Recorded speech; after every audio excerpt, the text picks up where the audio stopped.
จะตุยเนาะมื้อนี้เราจะมาเข้าสู่งานซ่อมอีกมื้อต่อมามื้อนี้แล้วมื้อนี้เราจะซ่อมเครื่องเฮ็ดน้ำอุ่นกันเนาะเริ่มต้นกันเลยเนาะสำหรับเครื่องเฮ็ดน้ำอุ่นรุ่นนี้จะมีภาคแปลงไฟ2ภาคอาการก็คือบุครบวงจรเนาะหมดทำงานกันแล้วกันความหมายสิ่งที่เสียเปลี่ยนถ่ายไปเนาะก็คือรีจิสเตอร์เนาะ2ตัวมีอาการใหม่เปลี่ยนถ่ายไปแล้วคือหมดตัดไฟเนาะเปลี่ยนถ่ายไปหม้อต้มโอเคเนาะหม้อต้มใช้ได้รุ่นนี้มีปุ่มเนาะ reset test นั้นจริงใช้ภาคไฟ2ภาคนี่ก็คือภาคคอนโทรลเลอร์ภาคควบคุมแผงวงจรใช้ SMD 8 ขาเนาะในการทิก on off ใช้ให้ดีเลยตัดต่อไฟสำหรับรุ่นนี้ค่อนข้างที่จะออโต้เลยเนาะนี่คือภาคจ่ายไฟสำหรับนี่ก็คือภาคไฟของบนลุ่มเนาะเล่นบนลุ่มได้ไม่ได้ซ่อมอยู่แล้วเนาะยังใช้ได้ปกติต่อไปจะประกอบไว้ใช้งานกันเลย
หลังจากเราประกอบแล้วเนาะเราจะใช้งานได้ปกติ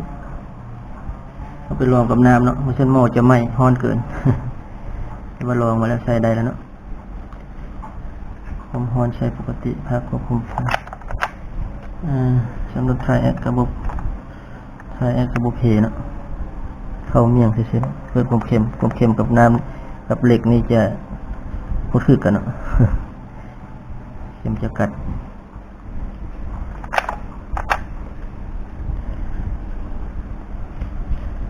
ควบงานใช้ได้เลยนะสำหรับวันนี้เราก็ขอ อจบคลิปไปสำเนียงเนาะพอๆกันในงานการซ่อมขั้นตกอันโตไปเนาะสบายดี